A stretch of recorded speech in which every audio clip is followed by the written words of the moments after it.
जी, जी sir, बात नहीं। हाँ जी सर, वेरी गुड मॉर्निंग। देखिए, आज जो लेक्चर स्टार्ट होने वाला है वो है एसआरए, स्पेसिफिक रिलीफ एक्ट। इसको हम बोलते हैं विनिर्दिष्ट समतोष अधिनियम। अब ये एसआरए जो है सर, ये एसआरए दिखने में छोटा सा सब्जेक्ट है और आपको लगेगा कि सर एसआरए अब तो इतना ज्यादा नहीं पूछा जाएगा और नहीं इसको पूछा जाना चाहिए। आरजेएस में भी, मेंस के अंदर मैम, देखिए हम लोग मेंस के रिलेटिंग और मेंस के रिगार्डिंग ज्यादा बात करते हैं। विद रेस्पेक्ट टू मेंस हम लोग ज्यादा टारगेट करते हैं कि मेंस को ज्यादा टारगेट किया जाए, वेदर प्री। प्री जो है सर वो बच्चा एंड ऑफ द डे निकाल लेता है। अब सुनिए और समझिए एसआरए। आज एसआरए स्टार्ट होगा। विंध्य चतुर्थोष अधिनियम की जब हम बात करते हैं, when we talk about the SRA thing, SRA होता क्या चीज है सर, एसआरए को एग्जिस्ट करती है, इसको क्यों लाया गया, इसको क्यों बनाया गया, इस चीज को हम समझेंगे। ठीक है, एक बार माइक चेक कर लीजिए, एक बार आवाज सही से जा रही है, because we have replaced that mic, we are going from a different new channel. एक बार सुनाइए मुझे थोड़ा सा, आवाज सही से आ रही है? ऑनलाइन वाले बच्चे एक बार बता दीजिएगा मुझे, आवाज सही से आ रही है? थोड़ा सा आवाज सही से आ रही है? ऑनलाइन वाले बच्चे एक बार बता दीजिए। क्लियर है मेरे ना पहले से? ठीक है, बस बस बस हो गया। इतनी सारी आवाज नहीं सुननी है मुझे। चलिए एसआरए स्टार्ट करते हैं। और एसआरए देखिए बहुत इंटरेस्टिंग सब्जेक्ट है। अब क्यों आया एसआरए ये समझिए। सर कभी कभी क्या हो जाता है, जब आदमी को एक फितूर चढ़ जाता है कि नहीं यार प्रॉपर्टी वही चाहिए, प्रॉपर्टी वही चाहिए का एक एग्जांपल देता हूँ मैं आप लोगों को। ये एग्जांपल मैं बहुत सालों से देता आ रहा हूँ, तो बच्चे पुराने हैं वो बच्चे इस एग्जांपल को जानते होंगे। हम जयपुर आए पढ़ने के लिए, तुम्हारा नाम था ए, आज की तैयारी करनी थी। फादर साहब ने बोला कि भैया ऐसा कर, जाके फ्लैट क्या लेना है, एक मकान ही खरीद ले, क्योंकि कल को तू अगर वकालत भी करेगा तो भी हाई कोर्ट में ही करेगा। तो गो इन परचेज ए हाउस, एक घर देख, 1-2 करोड़, 1.5-2 करोड़ जो भी पड़ता है उसको फाइनल कर। आपने एक जयपुर में एरिया श्याम नगर, वहां पर आपने 1 करोड़ रुपए का मकान देखा। ठीक है, ये जो मकान था, ये मकान था सर बी का। ठीक है, अब ये घर किसका था? बी का। You have paid the advance amount, आपने 20 लाख रुपए इसको बयाना दे दिया। You can call it by different names, बयाना हो गया, एडवांस हो गया, अर्नेस्ट मनी हो गया। You have already paid those things to the, आप ये उस पार्टी को पे कर चुके हो। उसके बाद क्या होता है सर, आपने एक एग्रीमेंट टू सेल कर लिया। क्या कर लिया?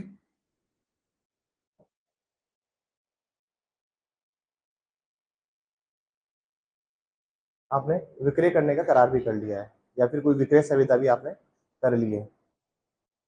तभी क्या होता है सर, एक पार्टी की एंट्री होती है सी, जो एक पार्टी है सर उसकी एंट्री होती है।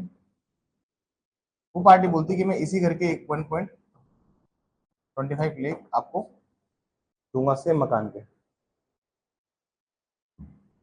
प्रॉब्लम कहाँ आती है? Contract act. मान लीजिए यहाँ पर एक, ये एक टेक्निकली कॉन्ट्रैक्ट ही है, एक एग्रीमेंट है जो कि इन्फोर्सिबल बाय लॉ, अगर विधि द्वारा प्रवर्तनीय नहीं है तो वो क्या बन जाती है? संविदा, कॉन्ट्रैक्ट। टेक्निकली क्या है? कॉन्ट्रैक्ट है।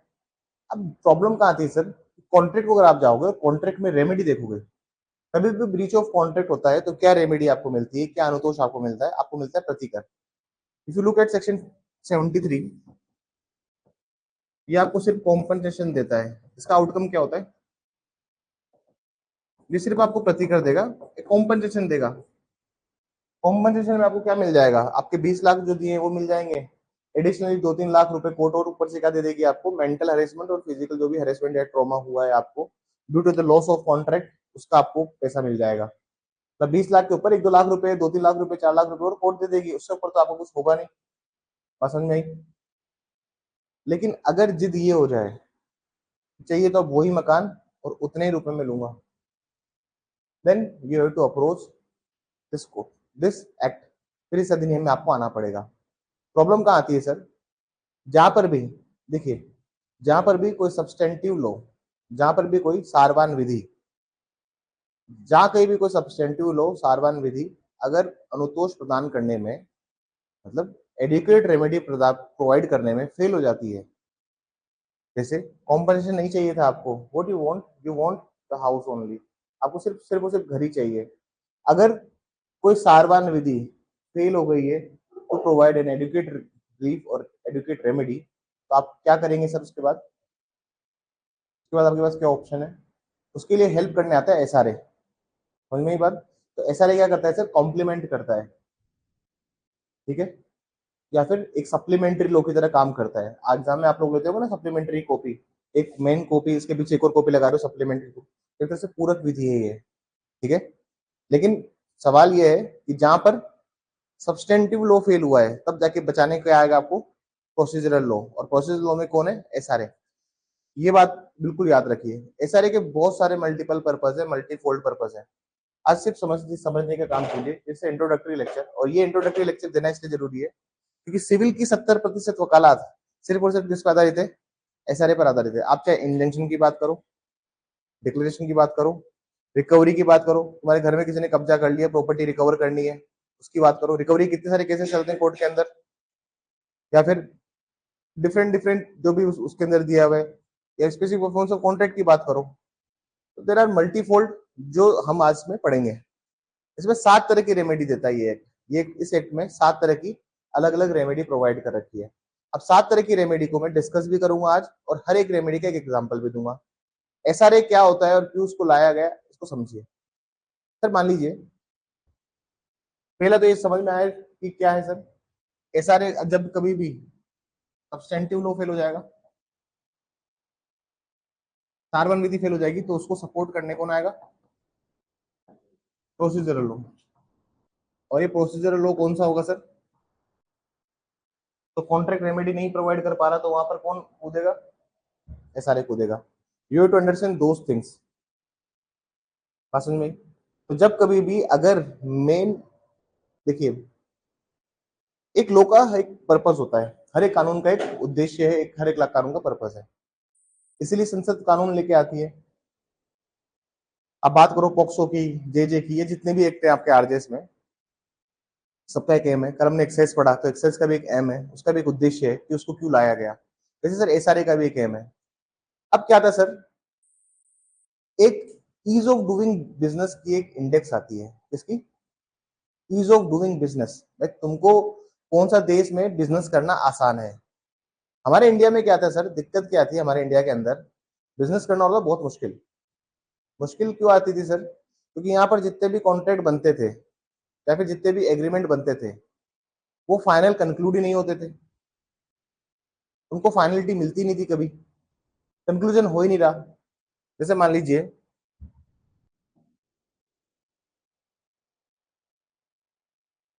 ये रफली इंडिया है सर। हाँ, इंडिया है सर, है ना? गुजरात है, यहाँ पे बॉम्बे, रफली यहाँ पे अहमदाबाद है। रफली मैप मैप है, ऐसा कुछ तुम बहुत टेक्निकल मैप नहीं है।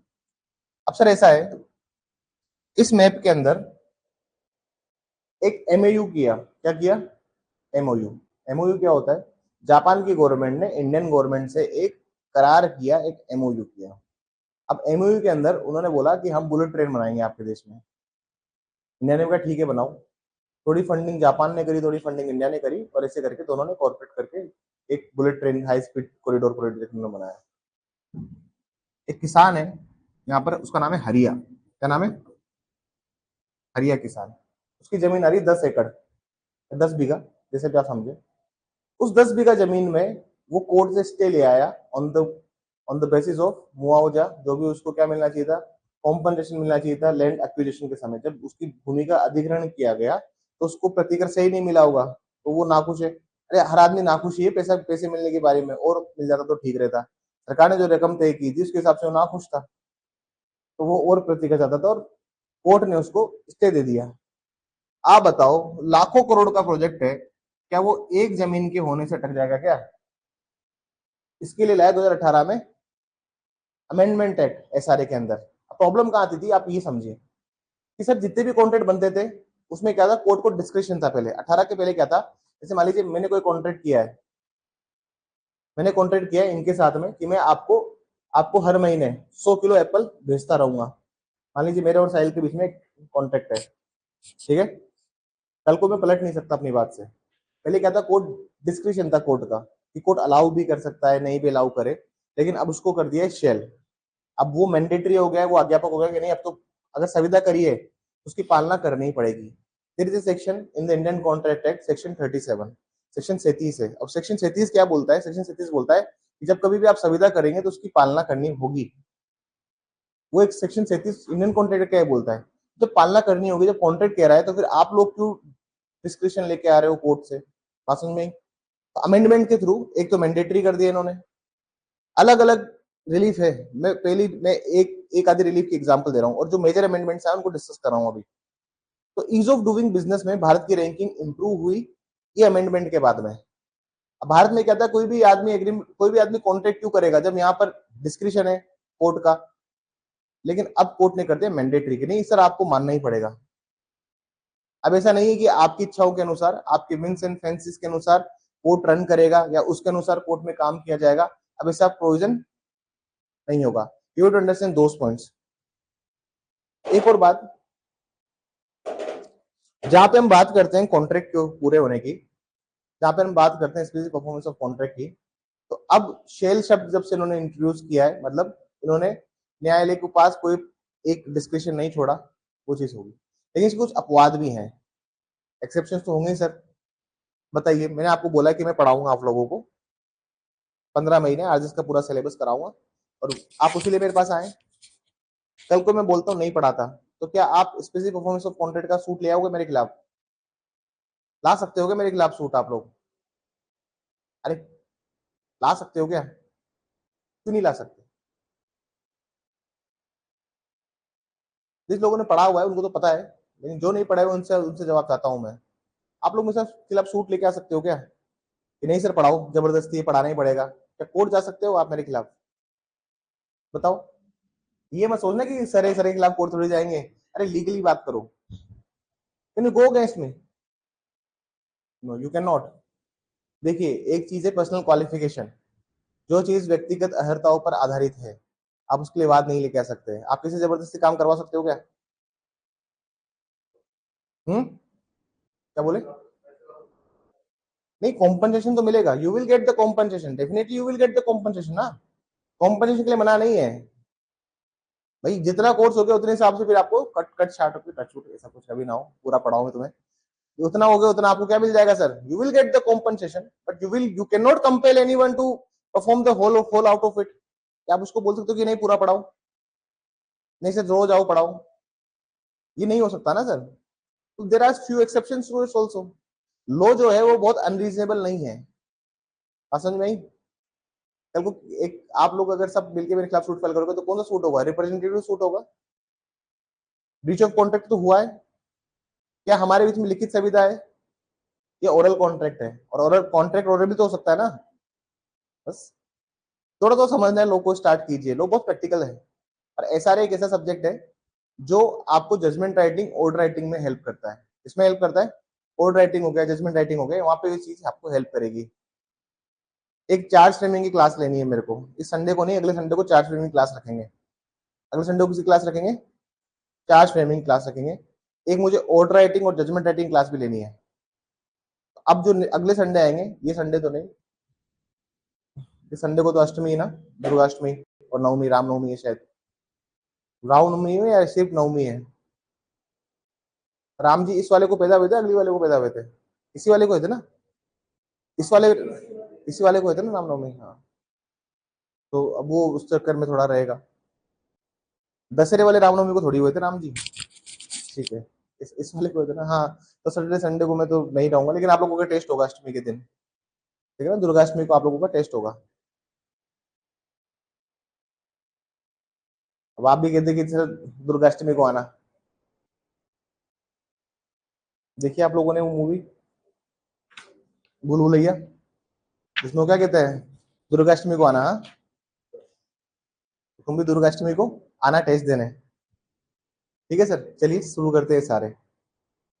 थोड़ा सा लिख लीजिए, थोड़ा सा लिख लीजिए। देखिए, most of the civil litigation is based on SRA. बहुत सारी सिविल की वकालत किस पे बेस्ड है? एसआरए पर। तुमको क्रिमिनल के एडवोकेट मिल जाएंगे हर तरफ, लेकिन सिविल के गिनती के 3-4 एडवोकेट मिलेंगे जो बढ़िया एडवोकेट होंगे। क्रिमिनल की you will find many of the advocates. Civil में एडवोकेट हर जिले में नहीं होते हैं या हर जगह नहीं होते हैं।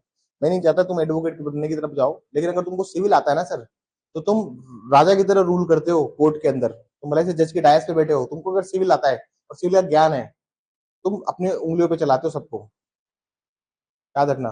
कब व्यंजन देना है, कब व्यादेश जारी करना है, कब स्थायी व्यादेश देना है, कब अस्थायी व्यादेश देना है, कुछ शर्तें हैं, कुछ नियम है, उन सब पे बात करेंगे इस एक्ट के अंदर।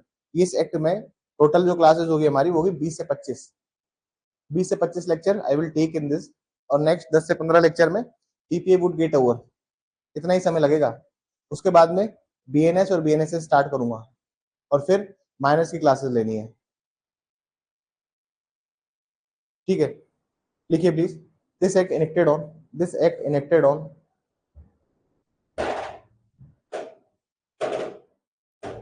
इनेक्टेड ऑन 13 दिसंबर 1963, 13 दिसंबर 1963, इस अधिनियम को, इस अधिनियम को अंगीकृत किया गया, अंगीकृत किया गया 13 दिसंबर 1963 को, 1963 को, and it was enforced on, paragraph से लिखिए, it was enforced on, it was enforced on, प्रवर्तित किया गया, प्रवर्तित किया गया 1 मार्च 1964 को। एक राजस्थान एक्साइज एक्ट जो है सर, उसकी डेट क्या है, इन्फोर्सिंग डेट क्या है, उस पर थोड़ा सा आप बताइए मुझे। तो फिर अपने थोड़ा सा थोड़ा सा थोड़ा सा कॉन्ट्रडिक्शन है इस बात पे ना, तो साथ में कोई अमेंडमेंट लेके आए होंगे ये लोग ना, ठीक है, उसको 1 जुलाई कर लीजिएगा, 1 जुलाई उसको पढ़िए। हाँ, वही वही चीज, क्योंकि देखिए उसमें कानून प्रकाशन में गलत लिखा हुआ है, उन्होंने पूरा एक्ट का लिखा हुआ है, जबकि उनको अमेंडमेंट एक्ट का लिखना चाहिए था, लेकिन उसको थोड़ा सा ध्यान रखिएगा पढ़ते वक्त, और एग्जाम में भी सवाल आए तो वहां पे ध्यान रखिएगा, ठीक है सर। 1 मार्च 1964 को इस अधिनियम को परिवर्तित किया गया, और इस एक्ट को पढ़ने के लिए, देखिए ये एसआरए का एक्ट है, मैं तुम्हारे लिए नया एक्ट लेके आया हूँ, मैं अपना पुराना एक्ट नहीं लेके आया, इट्स न्यू एक्ट, ठीक है ना। अब ये जो एक्ट है, जब आप इस सब्जेक्ट को पढ़ लोगे ना सर, तो इस सब्जेक्ट को पढ़ने में आधा घंटा लगता है, हाफ आवर लगता है इसको, हाफ एन आवर पूरा पढ़ने में, एक एक लाइन, एक एक शब्द, एक एक चीज पढ़ने में कितना घंटा लगता है इसको, आधा घंटा। जो बच्चे पहले मेरे से सारे पढ़े हुए हैं, वो बच्चे इस बात को समझते हैं कि इस एक्ट को खत्म करने में कितना घंटा लगता है आपको, प्री के लिए आधा घंटा, और मेंस के लिए 2 घंटे, उतने में ये एक्ट तैयार हो जाता है। क्लास नोट्स प्लस डायरेक्ट दोनों पढ़ना है इस सेक्टर में।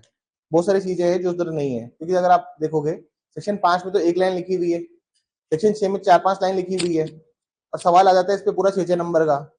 How do attempt those questions. अब सेक्शन 6 तो इतना फेवरेट है इन लोगों का कि तो हर एग्जाम में पूछते हैं मेंस के अंदर, मतलब फेवरेट सवाल है, मतलब आप इस सेक्शन से कुछ पढ़े ना मत पढ़े, सेक्शन 6 को तो जरूर करके जाइए, मेंस के लिए आता ही है वो सर सवाल, ठीक है सर।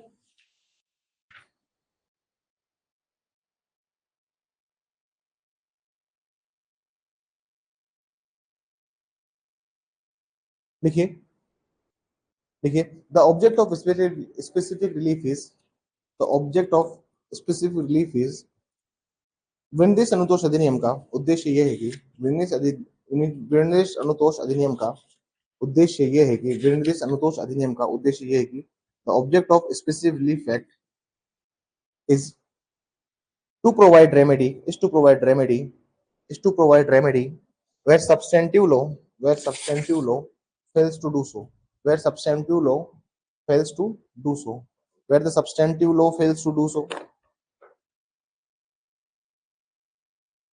उद्देश्य यह है कि जहां जहां सारवान विधि, जहां सारवान विधि उचित अनुतोष प्रदान करने में असफल हो, जहां सारवान विधि उचित अनुतोष प्रदान करने में असफल हो, वहां वहां उचित अनुतोष प्रदान किया जाए, वहां उचित अनुतोष प्रदान किया जाए।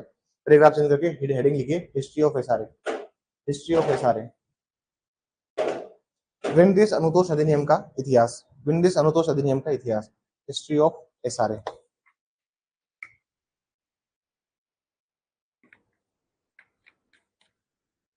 लिखिए, earlier earlier SRA 1877, earlier the SRA 1877, पूर्व में, पूर्व में एसआरए 1877, हिंदी में नहीं लिखवा रहा, विनिर्देश अनुतोष अधिनियम बार बार, ठीक है ना।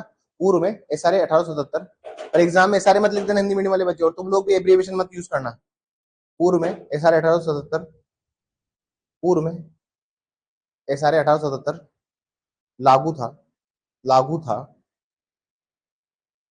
जो कि जो कि स्वतंत्रता प्राप्ति के पश्चात, जो कि स्वतंत्रता प्राप्ति के पश्चात, जो कि स्वतंत्रता प्राप्ति के पश्चात अनुच्छेद 372, अनुच्छेद 372 के फलस्वरूप, अनुच्छेद 372 के फलस्वरूप, फलस्वरूप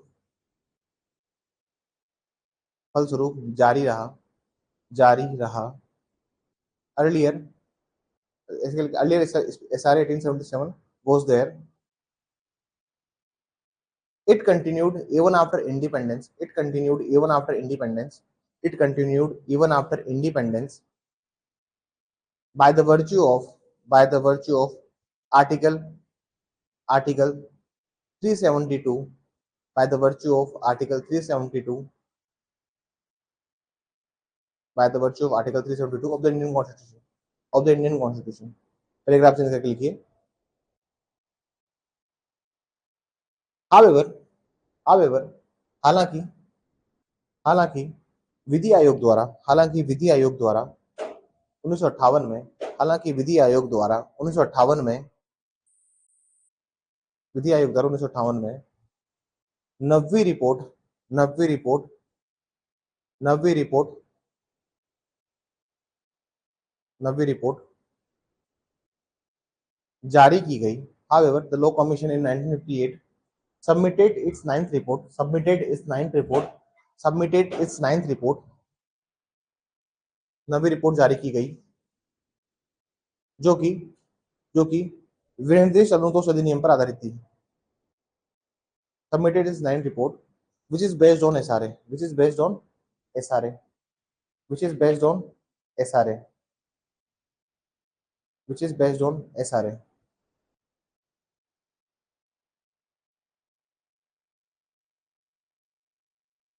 Due to this, due to this, due to this, due to this report, इस रिपोर्ट के फलस्वरूप, इस रिपोर्ट के फलस्वरूप, इस रिपोर्ट के फलस्वरूप SRA 1877 को, due to this report SRA 1877, SRA 1877 was repealed, was repealed। फलस्वरूप SRA 1877 को निरसित किया गया, को निरसित किया गया, and substituted by SRA 1863, SRA 1963 and substituted by SRA 1963 निश्चित किया गया, तथा तथा वर्ष 1963 में, वर्ष 1963 में, वर्ष 1963 में विनिर्देश अनुतोष अधिनियम लाया गया, विनिर्देश अनुतोष अधिनियम लाया गया। पैराग्राफ लिखिए। In the Act 1963, in the Act 1963, it contains a few new provisions, it contains a few new provisions, it contains a few new provisions। 1963 अधिनियम, 1963 अधिनियम कुछ नए प्रावधानों को, कुछ नए प्रावधानों को, कुछ नए प्रावधानों को, कुछ नए प्रावधानों को अंगीकृत किया जाता है, में कुछ नए प्रावधानों को अंगीकृत किया जाता है, अंगीकृत किया जाता है।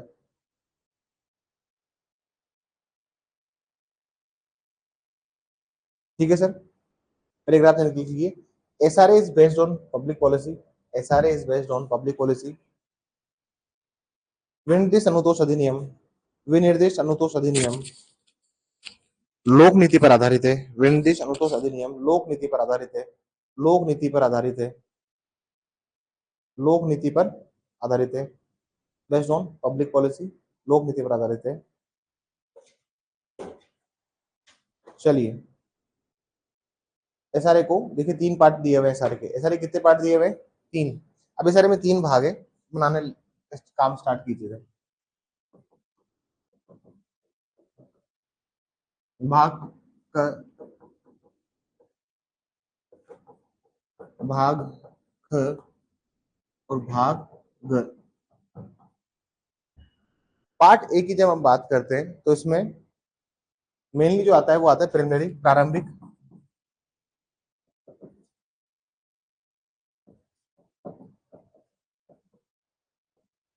प्रारंभिक। सर ये आते हैं सेक्शन नंबर 1 से 4, जल्दी जल्दी बनाइए सर, 1 से 4। सर पार्ट 2 जो है, पार्ट बी जो है, पार्ट 2 भी आप उसको कह सकते हो, इसमें स्पेसिफिक रिलीफ्स दिए हुए हैं, इसमें विनती संतोष दिए हुए हैं, इसमें मल्टीपल स्पेसिफिक रिलीफ्स हैं। फर्स्ट जो स्पेसिफिक रिलीफ है वो है रिकवरी ऑफ पोजीशन।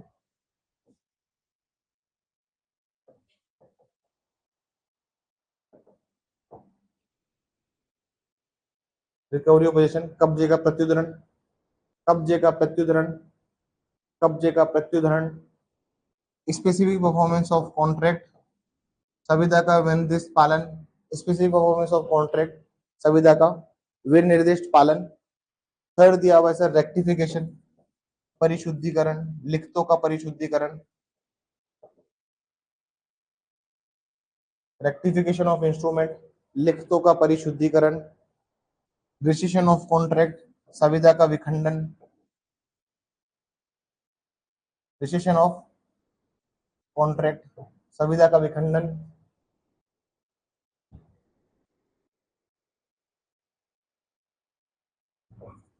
पांचवा दिया हुआ है सर कैंसिलेशन ऑफ इंस्ट्रूमेंट, लिखतों का रद्दकरण, कैंसिलेशन ऑफ इंस्ट्रूमेंट, लिखतों का रद्दकरण। छठा दिया हुआ है डिक्लेरेटरी डिक्रीज, घोषणात्मक डिक्रियां, डिक्लेरेटरी डिक्रीज। पार्ट सी जो है सर, ये पार्ट 3 आपको बोल लीजिए, इसको इसमें दिया हुआ है प्रिवेंटिव रिलीफ, प्रिवेंटिव रिलीफ। अब प्रिवेंटिव रिलीफ में जो चीज आती है वो है injunction, व्यादेश।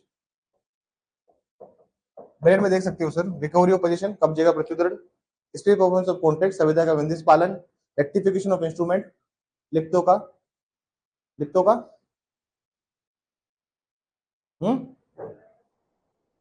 Rectification, परिशुद्धिकरण, registration of contract, संविदा का विखंडन, कैंसिलेशन ऑफ इंस्ट्रूमेंट, लिखतों का रद्दकरण, डिक्री घोषणात्मक डिक्रिया, प्रिवेंटिव रिलीफ और इंजंक्शन आदेश। प्रिवेंटिव रिलीफ में क्या चीज आती है सर, प्रिवेंटिव रिलीफ में आते हैं इंजंक्शन सारे। आप अगर देखो तो टोटल कितने तरह के रिलीफ दिए हुए हैं, 7 तरह के रिलीफ है सर, 6 तो ये और एक ये इंजंक्शन। तो 7 तरह के रिलीफ की बात कौन करता है, एसआरए। अब एसआरए को समझेंगे एक एक करके, ठीक है सर। एक एक एग्जांपल मैं आपको देता चलता हूँ ताकि आपको एक एक्ट का क्या हो जाए सर, एक आइडिया हो जाए, ठीक है सर। थोड़ा सा एक्ट का आपको आइडिया पड़ जाए कि क्या एक्ट है और किस बारे में ये एक्ट दिया गया है। लिखना स्टार्ट कीजिए। सेक्शन 1, सेक्शन 1 लिखिए। दिस एक्ट में be called SRA 1963।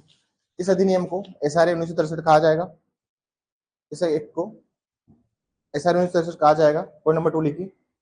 This act apply to whole of India, this act apply to whole of India, this act apply to whole of India. इस अधिनियम का विस्तार संपूर्ण भारत में होगा, इस अधिनियम का विस्तार संपूर्ण भारत में होगा, संपूर्ण भारत में होगा, ठीक है सर। इसको भी कब से चेंज किया, 2019 के अमेंडमेंट से, ठीक है ना। जम्मू कश्मीर रिओर्गेनाइजेशन एक्ट 2019 जो आया उससे इसको बदला गया। किससे बदला गया इसको, जम्मू कश्मीर रिओर्गेनाइजेशन एक्ट से, 31 अक्टूबर से जो आया, ठीक है, उससे इसको चेंज किया गया। अब हम एक एक करके चीजों को करना और देखना स्टार्ट करते हैं, ठीक है। सबसे पहले हम समझते हैं recovery of position. Recovery of position क्या होता है इसको समझिए। पहला अनुतोष है सर,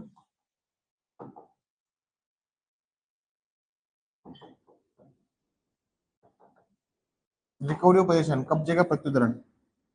जहां पे हम बात करते हैं रिकवरी ऑफ पोजीशन की, तो सर 2 तरह की प्रॉपर्टीज होती है अपने पास। एक होती है अपने पास रिमूवेबल, दूसरी होती है, अब 2 तरह की अपने पास प्रॉपर्टीज है। The first one is movable and movable, मतलब स्थावर संपत्ति भी होती है और एक जंगम संपत्ति होती है। देखिए स्थावर संपत्ति के कब्जे को प्राप्त करना है आपको, तो आपको जाना पड़ेगा सेक्शन 5 और जंगम संपत्ति के लिए जाना है तो जाना पड़ेगा 7 और 8 में। फ्री का सवाल आया 2021 का, यहाँ से बहुत आसान सवाल था, यू विल सी, तो आपको ऐसे पता लग जाएगा जब हम पढ़ाएंगे इसको, ठीक है ना। तो अब होता क्या चीज है उसको समझिएगा।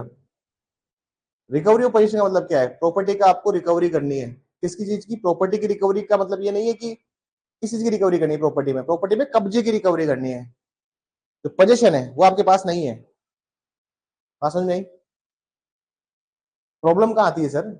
If you look at the provisions of section 110 evidence act पढ़ा है आप लोगों ने? भारतीय साक्ष्य अधिनियम का 110 का जो प्रोविजन होगा, देखिए वहां पर क्या लाइन लिखी हुई थी कि जो भी आदमी किसी संपत्ति के कब्जे में है, जो भी आदमी सबकी संपत्ति के, any person who is in position of the property, then burden of proof on the such person who affirms that he is not the owner.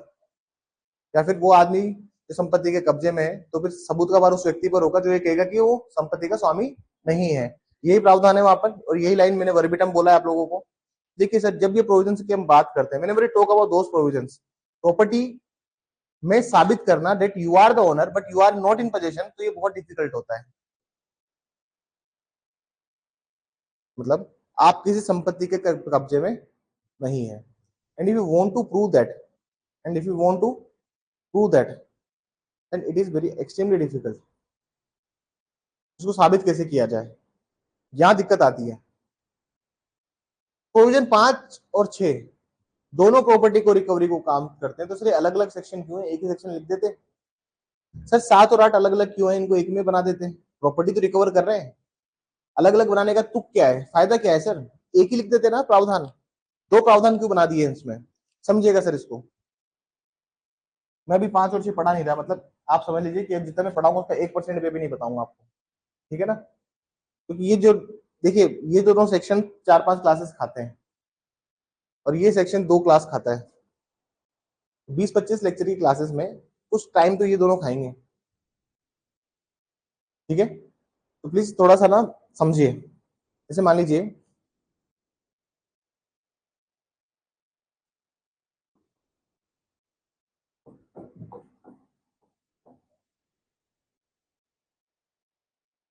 ठीक है सर, किराएदार या भूस्वामी या मालिक जो आपको कहना है कह दो, ठीक है सर? दो आदमी थे, तुम आए थे जयपुर में रहने,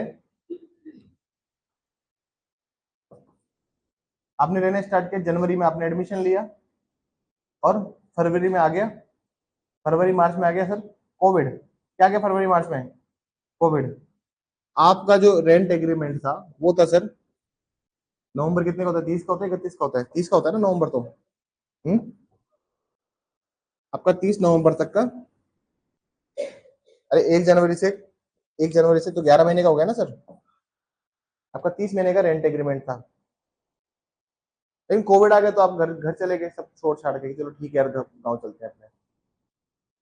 अब प्रॉब्लम क्या हुई सर पूरे सिनारियों में, जब आप गाँव चले गए तो पीछे से कोविड थोड़ा हल्का भी हुआ बीच में, आप तो वापस आए नहीं, और आपसे किराया भी उतना नहीं आ रहा था, थोड़ा बहुत डालते थे आप।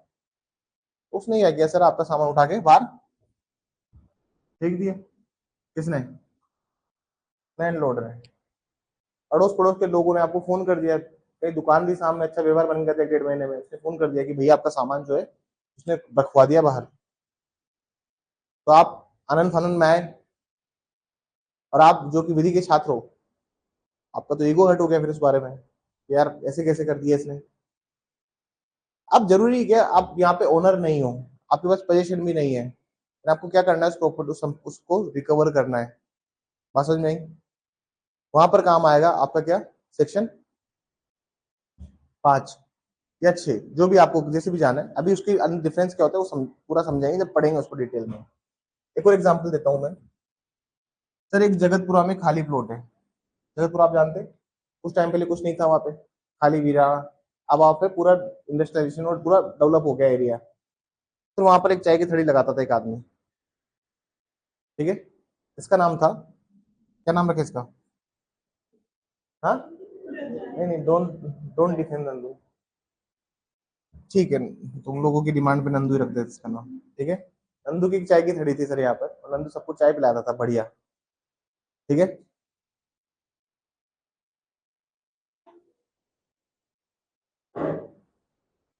तो सर अब क्या नंदू की जमीन थी है, तो थड़ी खोल ली ऐसे ही।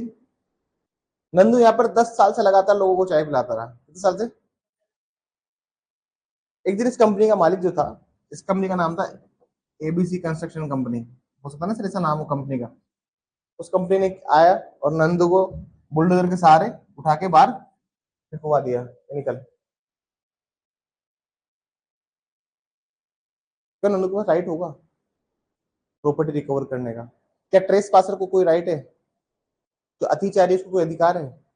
ट्रेस पासर को राइट है क्या सर लॉ के अंदर? राइट है, अगर सेटल्ड पोजीशन है तो, अगर स्थायी कब्जा है तो, अगर शांतिपूर्वक, अगर पीसफुल पोजीशन है तो। पीसफुली तो काम करा था सर, पीसफुल पोजीशन है तो अधिकार रहेगा। अब उसको ऐसे नहीं निकाल सकते। निकालना है, कानून की पालना करो, प्रोसीजर बाय लॉ जो दिया हुआ है, जो विधि द्वारा जो प्रक्रिया स्थापित है उससे निकालो। क्या कोई आदमी अपने हाथ में कानून ले सकता है क्या? आप बताओ मुझे। ऐसे अगर अगर ट्रेस पासर कोई राइट नहीं हो तो फिर आज देखो, तुम हटा दो उस कानून को एक बार में ही, तुम देखना रोड पे एक थड़ी नहीं खुली मिलेगी। सब लोग गुंडे भाड़े गुंडे इकट्ठा करेंगे। मैं भी कोचिंग खोल के भाड़े गुंडों की टीम इकट्ठा कर लेता हूँ। अरे मैं भी एक वो खोल लेता हूँ, क्या बोल रहे हैं, अखाड़ा खोल लेता हूँ, जिसमें सारे पहलवान भर्ती कर रखे हैं, और बोल रहे हैं कब्जा छाड़ी खाली करवाने के लिए संपर्क करें, क्योंकि मुझे पता है ट्रेस पासर को खाली करेंगे तो वो कोई केस कर नहीं सकता। क्या लो मेरे हाथ में मैं ले सकता हूँ क्या? या कोई भी आदमी विधि अपने हाथ में ले सकता है क्या? तुम ये बात बताओ। तो ट्रेस पासर को राइट होता है, वरना सर इतने सारे ट्रेस पासर है मार्केट में। आप इस रोड पे चले जाओ, गोपालपुरा की सारी चाय की थड़िया जो है रोड के ऊपर है, या फिर खाली प्लॉट में सबने चाय की थड़िया ठोक रखी है। तो ऐसे तुमको समझना पड़ेगा, you have to understand those point and those fundamental principles of law. SRA protect करता है, तभी तो कह रहा हूं पब्लिक पॉलिसी पर आधारित है। पब्लिक पॉलिसी पे क्यों आधारित, लोक नीति पर क्यों आधारित है? सर लोक नीति खराब हो जाएगी ना। जैसे आए दिन लोग एक दूसरे को पीट रहे हैं, मार रहे हैं, क्योंकि ट्रेस पासर को राइट तो है नहीं, वो तो बेचारा कुछ नहीं कर सकता। एक बुलडोजर चला के उसका सामान पूरा बाहर फिकवा दिया। अरे नगर पालिका भी कोई कार्रवाई करती है तो वो भी नोटिस देती है प्रॉपर कि 7 दिन खाली कर लो, आपको 15 दिन खाली कर लो, सामान हटा लो, अदरवाइज हम नगर पालिका के तहत कार्रवाई की जाएगी। और फिर भी नालायक लोग नहीं हटाते तो फिर वो क्या करते हैं? कार्रवाई करते हैं फिर उसके बाद। वो भी थोड़ी ना कि गए और मौके पे जाते ही सबको पूरा हटाने लग गए। अभी देखा है तुमने, इतनी सारी बस्ती बनी हुई है, बनी हुई ना झोपड़ बस्ती जो होती है सब, कभी हटाए इनको? तो वो क्यों नहीं हटाता है? उसका एक सिंपल सा मेन रीजन ये है सर कि देखिए, वो ट्रेस पासर है मान लिया, लेकिन सरकार जिस दिन चाहेगी, आज सरकार को कोई दिक्कत नहीं है, नुकसान नहीं है। मान लीजिए एक पर्टिकुलर बस्ती है, यहाँ से सरकार को वोट मिल रहे हैं, जब तक वोट मिल रहे हैं सरकार को तब तक सरकार उसको सहन करेगी। सरकार को लगा कि वोट मिलना बंद हो गए हैं, तब वोट बैंक की पॉलिटिक्स और क्या है, उठा के फेंकेगी बाहर, चीजें निकलो। सरकार जब तक शांत बैठी है, हिसाब लेने पे आती है तो सुई बराबर जगह भी नहीं छोड़ती, याद रखना, इतनी सी जगह भी नहीं छोड़ेगी। बहुत से लोग होते हैं ना, भ्रष्टाचार कर रहे हैं तो कर रहे हैं, करो, लेकिन जब सरकार लेने पे आएगी तो ओल पिन की डिब्बी हर महीने एक लगती है, इस महीने 2 क्यों लग गई, उसका भी हिसाब हो जाएगा। तो इट्स अ गवर्नमेंट थिंग ना। तो तुमको लगता होगा ना कि सर इतनी प्रॉपर्टीज है उन पर तो केसेस नहीं चल रहे, यहाँ क्यों केसेस हो रहे हैं? तो इससे प्रॉपर्टी लो, देखिए प्रॉपर्टी को समझे, हम टीपीए पढ़ रहे हैं वो अलग बात है, लेकिन ये 5 और 6 इंपोर्टेंट एक्ट को समझना पड़ेगा। तो बेसिक समझ में आया फंडा, आ जाइए वापस। 7 और 8 का सब फंडा समझिए सर।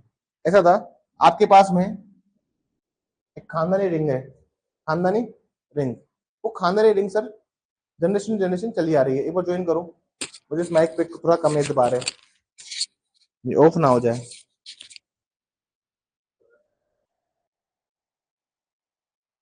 हम्म, अच्छा लगने से काम नहीं चलता ना। अच्छा क्या लगना है, हीरो थोड़ी बनाना है इसको।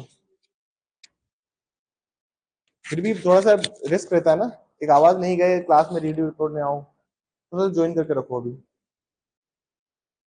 ठीक है सर, तो कहने का मतलब क्या है यहाँ पर, सुनिएगा बात को। कहने का मतलब एक, मान लीजिए एक रिंग है जो आपकी परदादी ने आपकी दादी को दी थी, आपकी दादी ने आपकी मम्मी को दी है, और आपकी मम्मी आपकी जो होने वाली बहू होगी उसको देगी, एक सोने की अंगूठी। लेकिन वो सोने की अंगूठी जनरेशन जनरेशन पास हो रही थी तो इतनी काली हो गई, उसमें इतना कचरा ही भरा है, तो आपने सोचा कि यार चलो यार इसको थोड़ा सा सुंदर बनाया जाए और एक सुनार को दिया जाए। ठीक है, आप गए गोल्ड स्मिथ की दुकान पे, सोचा कि आपने रिंग दी, सर ये रिंग है, इसको प्लीज धो धुआ के अच्छे से, इसको अच्छे से साफ करके इसको पॉलिशिंग वॉलिशिंग जो करनी करो, उसको दे दो। वो रिंग उसको दी और वो रिंग उसने खो दी। क्या रिंग की जगह रिंग मिलेगी? पर रिंग ही चाहिए तो, क्या रिंग ही चाहिए तो, जो चीज खो चुकी है वो कैसे मिलेगी? प्रॉपर्टी तो खोएगी नहीं ना, ये दिक्कत है थोड़ा सा। देखिए इमोबल प्रॉपर्टी वो तो खोएगी क्या कहीं? तुम्हारी प्रॉपर्टी वही थी वही रहेगी। अरे बिल्डिंग यहाँ है, आज भी है, 5 साल भी यहीं रहेगी बिल्डिंग, बिल्डिंग थोड़ी चेंज होगी। हम लोग चेंज हो जाए, लाइक बिल्डिंग हो गई चेंज, हम लोग मूव ऑन कर जाए किसी नई नई नई प्रीमाइसेस में। प्रीमाइस बिल्डिंग तो सेम रहेगी ना, the building would be the same. Property एक मूवेबल प्रॉपर्टी, एक जंगम संपत्ति है, उसको कैसे पकड़ोगे? उसके लिए क्या रूल्स हैं, उसके लिए क्या प्रोविजन है, उसका एग्जीक्यूशन कैसे होगा? क्या ऑर्डर 21 रूल 36 37 कैसे काम करते हैं? थोड़ा सा प्रैक्टिकलिटी में समझाऊंगा इस चीज को।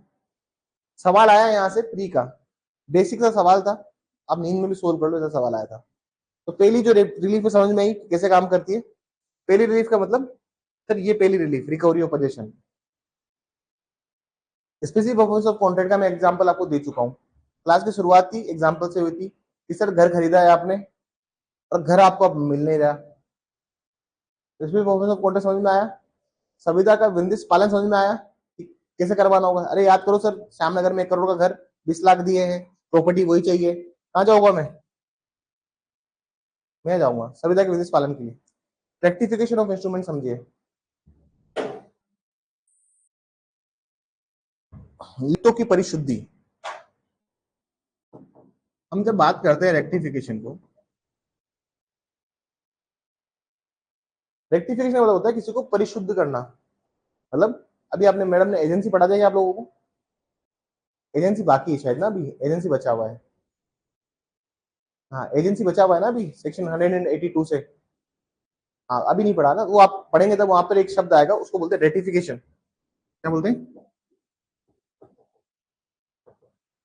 सर? दोनों सिविल के पेपर में पूछ जाते हैं। दोनों का पूछ जाते हैं सर। कॉन्ट्रैक्ट भी सिविल का सब्जेक्ट है और एसआरए भी सिविल का सब्जेक्ट है।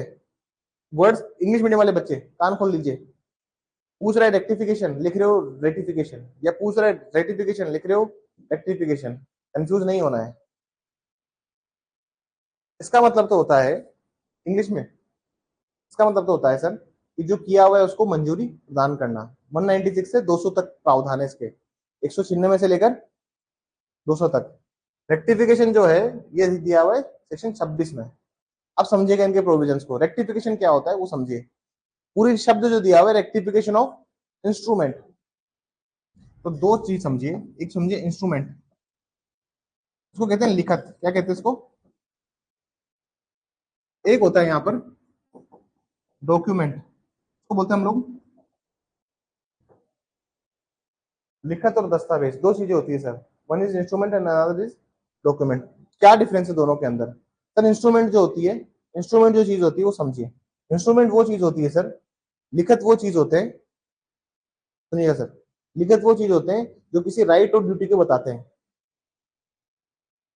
मतलब डॉक्यूमेंट तो होता है सर किसके ऊपर कुछ भी चीज लिख दो आप।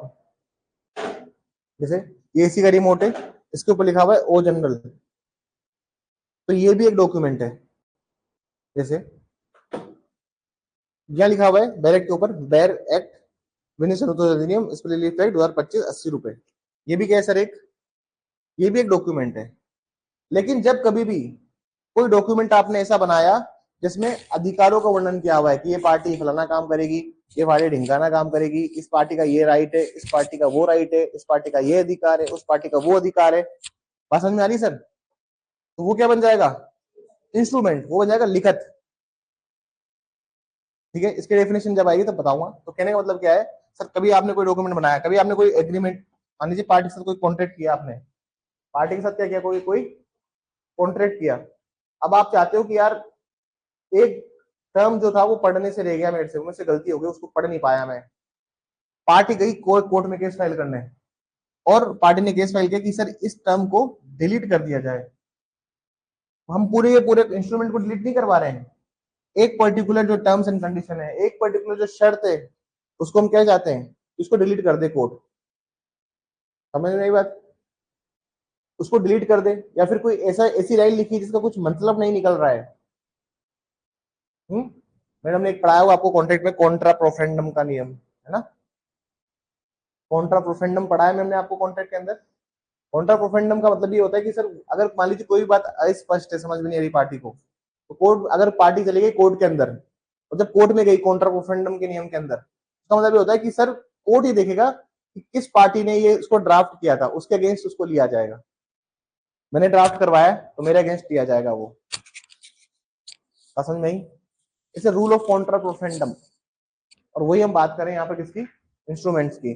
whenever we talk about the instrument and the whenever we talk about the instrument and the document, तो सर कोई भी मिस्टेक है जिसको सुधारना है, जैसे real express intention consent party की पता नहीं लग पा रही है, किस किस आशय के साथ दस्तावेज को बनाया गया था, क्या इंटेंशन थी पार्टी के डॉक्यूमेंट को बनाते वक्त, वो सब कहाँ पढ़ेंगे हम लोग? निकाली बस 26 निकाली।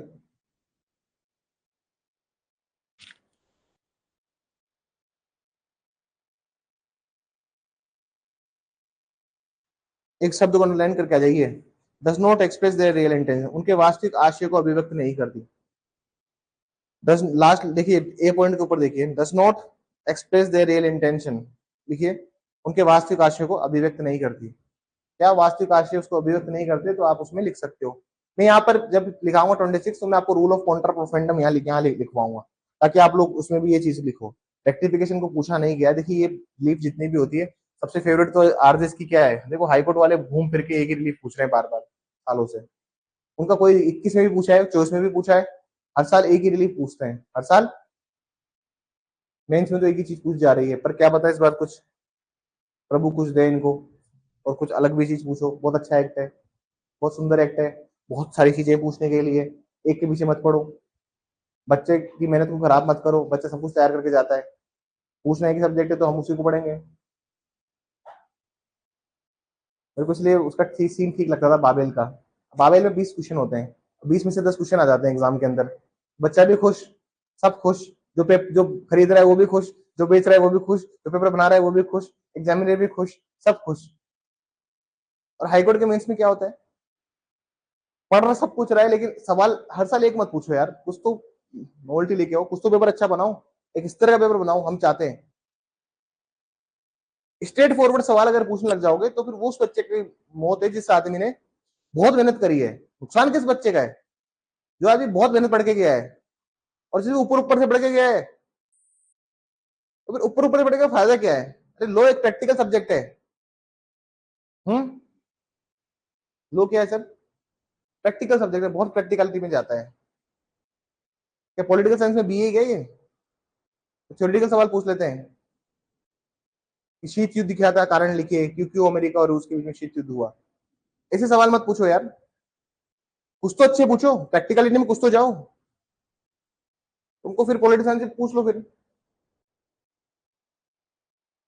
ऐसे पूछ लो फिर पंचवर्षीय प्रथम पंचवर्षीय योजना में क्या सफलता के कारण रहे, तो ये पूछ लो भाई। फिर लोगों को इंटरेस्टिंग बना के वो नहीं पूछ रहे। हम पढ़ रहे हैं, हम पढ़ा रहे हैं तो डिटेल में पढ़ा रहे हैं कि चलो ठीक है यार, अच्छा कभी कभी अच्छा पेपर आएगा, इस उम्मीद में पढ़ाते हैं अच्छा ये भी अच्छा पेपर आएगा। तुमको सही बताओ, इस एक्ट को मैं सिर्फ ऐसे पढ़ाऊंगा और ऐसे करूंगा, तुम फिर भी गलत नहीं करके आओगे। 20-25 क्लासेस क्यों डिवोट कर रहा हूँ मैं इस पूरे लेक्चर को? तो रीजन है इसका, वरना पूरे जयपुर में 3-4-5 क्लास में सब्जेक्ट खत्म होता है। 5 क्लासेस में है ही नहीं कुछ एक्ट के अंदर। 5 क्लास मैंने बहुत ज्यादा बोल दिया, 3 क्लास का सब्जेक्ट है ये।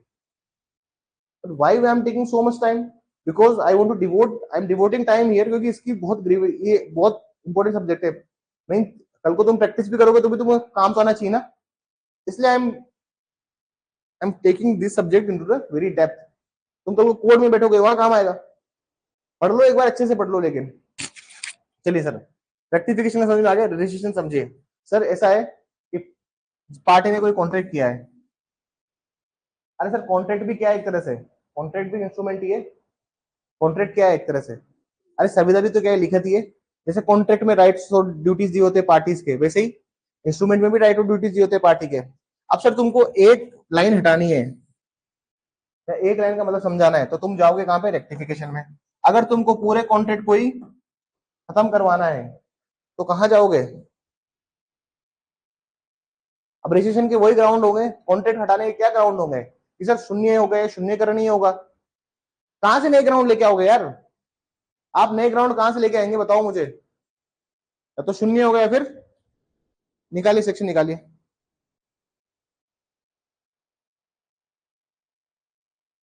27 देखिए, दिखा हुआ है वोइडेबल, दिखा हुआ है सर वोइडेबल, वोइडेबल और टर्मिनेबल बाय द प्लेंटिफ।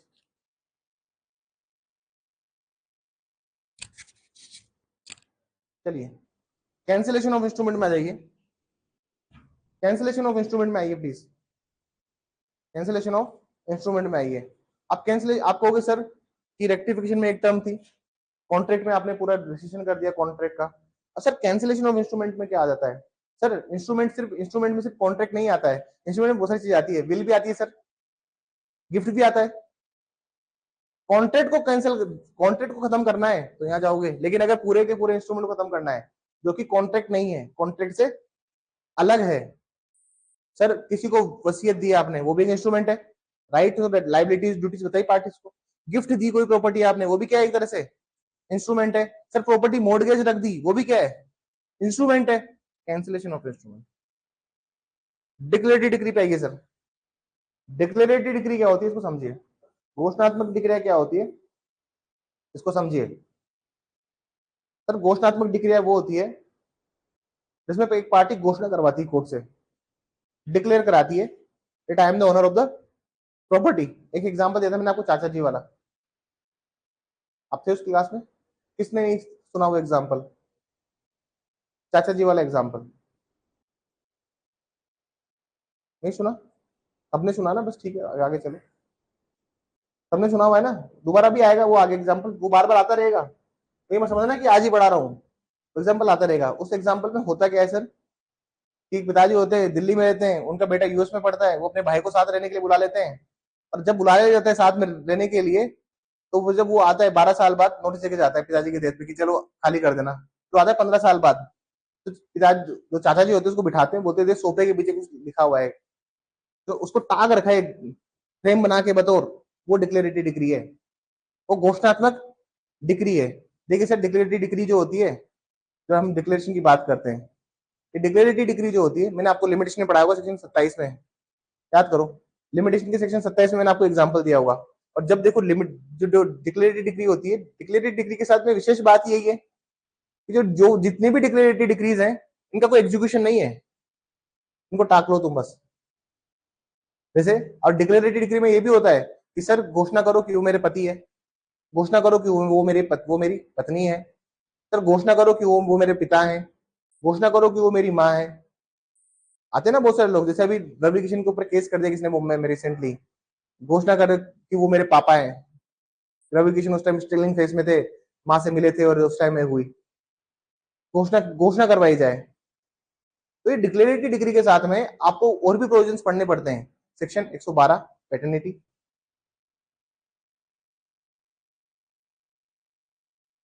कौन सा हो गया, बीएसएम 116, उधर 112 पैटर्निटी का पढ़ना पड़ता है। So now the provisions are very clear and strict, आप समझ में आई? कहीं कहीं पे सर ये भी डिक्लेयर होता है, नेगेटिव डिक्लेरेशन भी होता है, नकारात्मक घोषणा भी होती है। एक पिता है जो 2020 में मजदूरी करने चला गया दुबई, कुवैत, ठीक है, उसके पासपोर्ट पर ठप्पा लगा हुआ है देश एग्जिट का। अब जब वो आया 2024-25 में, घर में लल्ला खेल रहा है 2 साल का 2.5 साल का, तो पूछा बच्चा किसका है, बोला बच्चा आपका है। जब आप याद करो 116 में क्या है, there was no access at the time of begotten, लिखा हुआ है कि जब जब पक्षकारों के मध्य परस्पर संपर्क के संबंध नहीं था। अब जब वो एक्सेप्शन दिया हुआ है खुद बैरेक्ट ने, तो आदमी प्रूव करेगा ना, जाएगा कोर्ट के अंदर डिक्लेयर कराने डेट दैट ही और she is not my child, भाई वो मेरा बच्चा नहीं है, डिक्लेयर करेगा। डिक्लेयर क्यों करवाना है सर, क्योंकि फिर अगर डिक्लेयर करवा लेगा तो मेंटेनेंस नहीं देना पड़ेगा, वरना तलाक देगा पत्नी को तो मेंटेनेंस भी देना पड़ेगा बच्चे को, बच्चा छोटा है ना। बात समझ में आ रही है? इन प्रोविजंस की क्या सार्थकता है, समझ में आई सर? लास्ट होता है इंजंक्शन। अब जो इंजंक्शन होता है उसका एग्जाम्पल समझ लीजिए, कचरे वाला और क्या,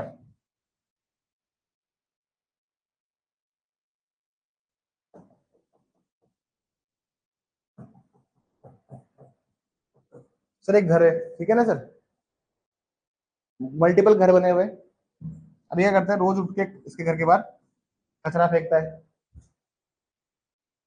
ठीक है, ये सूट फाइल करता है परपेचुअल इंजंक्शन का, किसका फाइल करता है, जिसको हम परमानेंट इंजंक्शन भी कहते हैं, जिसको हम स्थायी आदेश भी कहते हैं। यहां पर इसने सूट फाइल किया, सूट फॉर न्यूसेंस, किसका सूट फाइल किया भाई, न्यूसेंस के लिए बात लाया, न्यूसेंस से कह रहा है सर लोक शांति को भंग कर रहा है। अब न्यूसेंस के लिए सूट लेके आया इसके खिलाफ। इस सूट के अंदर इसने एक एप्लीकेशन लगाई, सूट फॉर न्यूसेंस था, इसके अंदर इसने एक एप्लीकेशन लगाई टेम्परेरी इंजेक्शन की। आपको पता है सर, एप्लीकेशन जो होती है वो डायरेक्टली फाइल नहीं होती। एप्लीकेशन कहाँ लगती है सर? किसी सूट में लगती है एप्लीकेशन। एप्लीकेशन कहाँ लगेगी सर? कोई ऑनगोइंग सूट है, कोई चालू सूट है, कोई चालू वाद है, उसमें क्या लगाते हैं हम लोग? ऑनगोइंग सूट में एप्लीकेशन लगती है। बात समझ में आई? यहां पर एप्लीकेशन लगाई और जो एप्लीकेशन है उसमें इसको रोका जाएगा कि कचरा मत फेंको। अब देखो, अलग अलग तरह के व्यादेश होते हैं। एक होता है मैंडेटरी इंजंक्शन, आज्ञापक व्यादेश। एक होता है प्रोहिबिटरी इंजंक्शन, निषेधात्मक व्यादेश। मैंडेटरी इंजंक्शन का मतलब क्या? कि बेटा जो कचरा फेंका है आपने अभी तक उसको उठाओ और यहां से आप अपने खर्चे पे उठाओगे। ये मैंडेटरी इंजंक्शन है, ये आज्ञापक व्यादेश है। किसी काम को करने के लिए कोर्ट आपको बोलता है। प्रोहिबिटरी इंजंक्शन, जिसको हम निषेधात्मक व्यादेश कहते हैं, उसमें इसको फाइनली ऑर्डर दिया जाएगा कि कभी कचरा फेंकना मत आगे से। लेकिन मान लीजिए इसका एक पड़ोसी, इसी का भाई पड़ोस में रहता है, अब उसने कचरा फेंकने स्टार्ट कर दिया है। क्या ए और बी के बीच में यहां पर जो जजमेंट आया, क्या वो रिलेवेंट होगा सी के लिए? क्या वो सी के लिए सुसंगत होगा? इस सुसंगतता निर्णय सुसंगत होगा, इसका पता कैसे लगता है? इसका पता कैसे लगता है कि क्या जजमेंट रिलेवेंट होगा, क्या जजमेंट रिलेवेंट नहीं होगा? आप लोगों ने साक्ष्य दिन पढ़ लिया ना मुझसे, एविडेंस भी पढ़ लिया है। वहां पर एक चैप्टर है व्हेन जजमेंट रिलेवेंट।